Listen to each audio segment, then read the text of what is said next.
Okay, let's go. मेरे प्यारे मित्रों, आप सभी को नमस्कार है। स्वागत है आप सभी का हमारे YouTube चैनल त्रिनेत्र ज्ञान धारा पर। यूपी पीसीएस के आरओ एग्जाम में मैं 2 दिन से सीरीज लेकर आ रहा हूँ। आज तीसरा दिन है। ये 2016 के कुछ पूछे गए प्रश्न हैं, तो मैं इन प्रश्नों का जवाब आपको डिटेल से दूंगा, क्योंकि भविष्य में कुछ भी पूछा जा सकता है। यहीं से टॉपिक यही सब होता है, यहीं से क्वेश्चन निकाल निकाल के पूछते हैं। जैसे पहले क्वेश्चन पूछा गया है कि ऋग्वेद में किसका संकलन है, तो यहाँ पर अगर मैं ऋग्वेद लिखता हूं, इस ऋग्वेद में जो प्रश्न पूछा गया है वो स्त्रोतों का संकलन है। जो देवी देवता हैं उनके देवी देवता के स्त्रोतों का संकलन है। और इसके बारे में इस मंत्र को जो पढ़ता था, मंत्र या स्त्रोत जो पढ़ने वाले लोग थे, जो पढ़ने वाले ऋषि थे, उन्हें कहते थे होत्र ऋषि। ये लोग इस मंत्र को पढ़ते थे, यज्ञ में आहुति दिया करते थे। और ऋग्वेद में और भी क्वेश्चन पूछा जा सकता है कि ये जो है इसमें कितने, तो इसमें कुल मिलाकर के मंडल जो हैं वो 10 हैं और सूक्त जो है वो 1028 है। और ऋग्वेद जो है वो सबसे पहला वेद है, प्रथम वेद है और सबसे पुराना वेद है। तो इसी के आधार पर ऋग्वैदिक काल की भी रचना हुई है, ऋग्वैदिक काल भी कहा जाता है।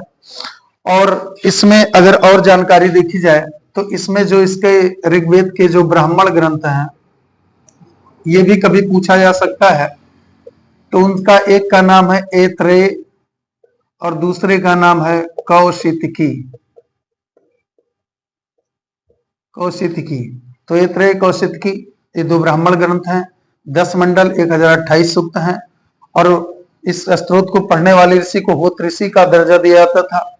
और इसमें देवी देवताओं की स्तोत्रों का संकलन है।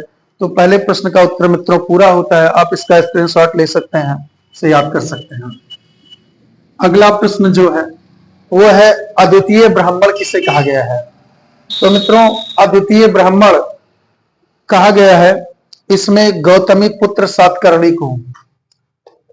गौतमी पुत्र सातकर्णी को बड़ा ही प्रसिद्ध था। सातवाहन वंश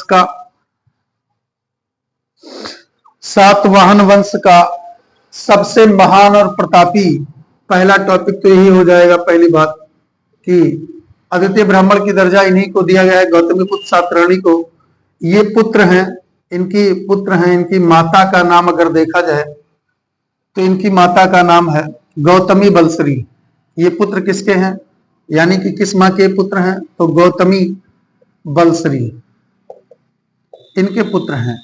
इन गौतमी बलश्री के द्वारा एक अभिलेख की स्थापना करवाई गई थी, जिसको कहते हैं नासिक अभिलेख। नासिक अभिलेख की स्थापना गौतमी बलश्री यानी गौतमी पुत्र सातकर्णी की माता गौतमी बलश्री के द्वारा इस अभिलेख को स्थापित करवाया गया।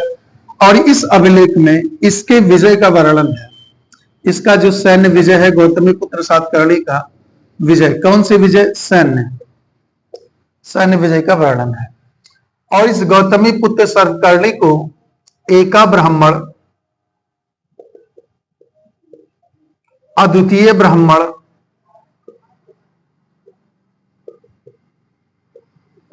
इन सबकी उपाधि दी गई है। एका ब्राह्मण, अद्वितीय ब्राह्मण और ब्राह्मणों का एकमात्र रक्षक।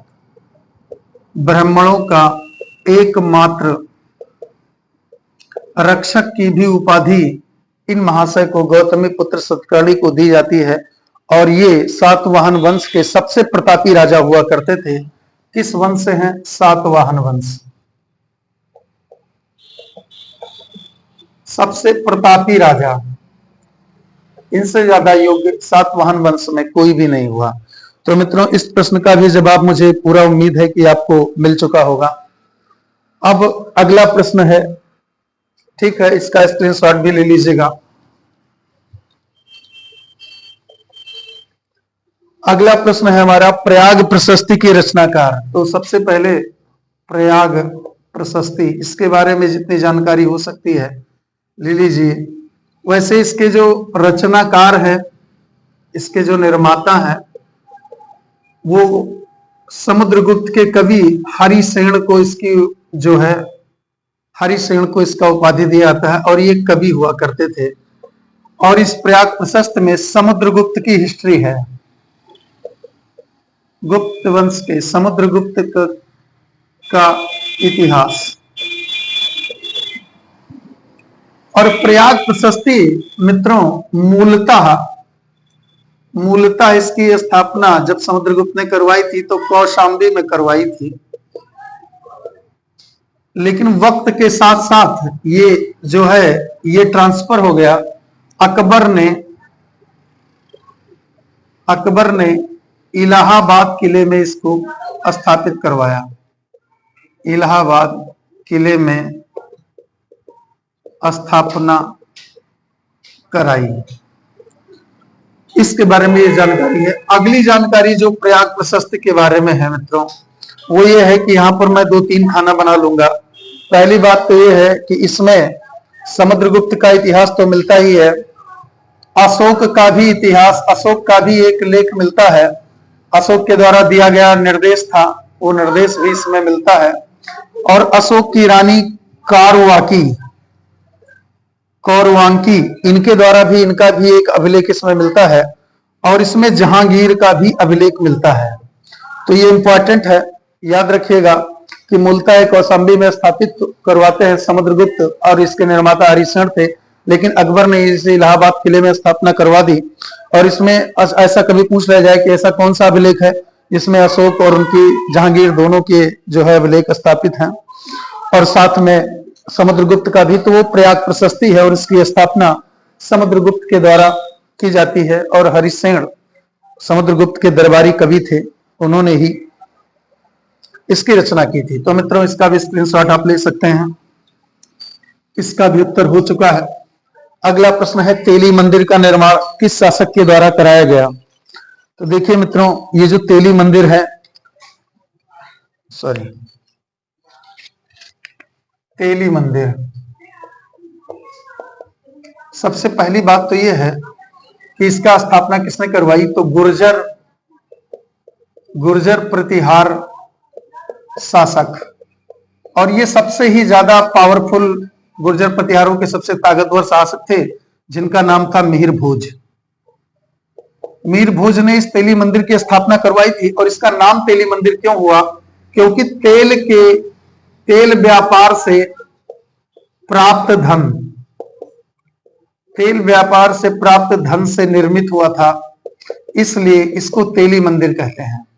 और इसकी विशेषता और भी है इस तेली मंदिर की, कि यहां पर जो मूर्तियों की नक्काशी है, जो मूर्ति की नक्काशी है, वो उत्तर भारतीय शैली में है, उत्तर भारतीय शैली में है। और जो इस मंदिर के शिखर हैं, और मंदिर का जो शिखर है वो द्रविड़ शैली में है, यानी कि दक्षिण भारतीय शैली में, द्रविड़ शैली में। और इसकी एक विशेषता और भी है कि इसकी जो वास्तु रचना है, वास्तु इस प्रकार से किया गया है कि इसमें हिंदू धर्म और प्लस में बौद्ध धर्म, दोनों धर्म के वास्तु इसमें मिल जाते हैं। तो कुल मिलाकर के मित्रों ये बहुत ही इंपॉर्टेंट है कि तेली मंदिर का निर्माण तेल व्यापार से प्राप्त धन से निर्मित किया गया था, इसलिए इसका नाम तेली मंदिर रखा गया। और गुर्जर प्रतिहार शासक जो बहुत ही महान थे, मिहिर भोज, उन्होंने इसकी स्थापना करवाई थी। और मूर्ति की जो नक्काशी है उत्तरी भारतीय शैली में है, और इस मंदिर का जो शिखर है वो दक्षिण द्रविड़ शैली में है। और इसकी वास्तु रचना जो है वो हिंदू और बौद्ध से मिलती जुलती है। तो कुल मिलाकर के ऐसे कभी प्रश्न पूछ रहे आते हैं कि ऐसा कौन सा मंदिर है जिसमें उत्तर भारतीय और दक्षिण भारतीय शैली का भी सम्मिश्रण पाया जाता है, तो वो तेली मंदिर है। और इसके बारे में जो जानकारी थी वो मैंने आपको प्रदान किया। अगला प्रश्न जो है वो आ रहा है कि भारत में सर्वप्रथम स्वर्ण सिक्का चलाने वाला, तो भारत में फर्स्ट ऑफ ऑल स्वर्ण सिक्का जो चलाता है, ये पहली बार स्वर्ण सिक्का जो चलाया गया वो हिंद यवन शासकों के द्वारा चलाया गया, हिंद यवन शासक। मित्रों, इसमें एक क्वेश्चन और भी पूछा जाता है कि सर्वाधिक शुद्ध स्वर्ण सिक्का अगर किसी ने चलाया, सर्वाधिक शुद्ध स्वर्ण सिक्का, तो वो कुषाण शासकों ने चलाया। और सबसे ज्यादा मात्रा में जिन शासकों ने इस सिक्के, स्वर्ण सिक्के को जारी किया, तो गुप्त शासक थे। तो इस प्रकार से ये, और इसमें ये खैर इस प्रश्न का उत्तर हो चुका है। ठीक है मित्रों, अब मैं आगे बढ़ता हूं। अगला प्रश्न है कि इल्तुतमिश ने अपनी राजधानी कहां पर बनाई? तो याद रखिएगा कि इल्तुतमिश ये जो है 1210 में अपनी जो कैपिटल होती है, कैपिटल वो लाहौर से, चूंकि कुतुबुद्दीन ऐबक ने अपनी राजधानी लाहौर में ही बनाई थी, और 1210 में ये अपनी कैपिटल को चेंज करके लाहौर से दिल्ली लेकर आते हैं। वास्तव में ये इल्तुतमिश था, ये दिल्ली सल्तनत का वास्तविक संस्थापक इसे ही कहा जाता है। एक इतिहासकार हैं, उनका नाम है आरपी त्रिपाठी जी। आरपी त्रिपाठी जी इनको कहते हैं कि दिल्ली सल्तनत का वास्तविक संस्थापक, दिल्ली सल्तनत का वास्तविक संस्थापक इसको कहते हैं, ना कि कुतुबुद्दीन ऐबक को कहते हैं, क्योंकि कुतुबुद्दीन ऐबक इनसे पहले राजा था, लेकिन उसकी राजधानी लाहौर हुआ करती थी। तो दिल्ली सल्तनत, आरपी त्रिपाठी का कहना है कि दिल्ली सल्तनत का वास्तविक संस्थापक इल्तुतमिश है। 1210 में अपनी राजधानी ये लाहौर से दिल्ली ट्रांसफर करते हैं। तो इस प्रश्न का भी मित्रों उत्तर हो चुका है। अब अगला प्रश्न, कि अगला प्रश्न सबसे लास्ट प्रश्न ये कि शीशे का सिक्का चलाने वाला वंशज कौन था? तो वो मित्रों था सातवाहन वंश। सातवाहन वंश, इन्होंने सोने के सिक्के नहीं चलाए, सोने के सिक्के नहीं चलाए, बल्कि कौन कौन से सिक्के चलाए? तो चांदी, तांबा, कांसा। कांसा को प्रोटीन भी उस टाइम पर कहा जाता था, प्रोटीन नहीं, प्रोटीन भी कहा जाता था इस कांसे को ही। तो कांसे का सिक्का और शीशे का, बड़ा इंपॉर्टेंट है, शीशे का सिक्का चलाया। और इस शीशे की सिक्के की ढलाई जो होती थी वो हिंदुस्तान में नहीं होती थी, बल्कि इसे रोम से आयात किया जाता था। इस शीशे के सिक्के को रोम से आयात होता था। तो कुल मिलाकर के मित्रों इन 7 प्रश्नों की जानकारी मैंने आपको दी, और कल अगले टर्न पर फिर अगला क्वेश्चन यहां से मैं लेकर के आऊं।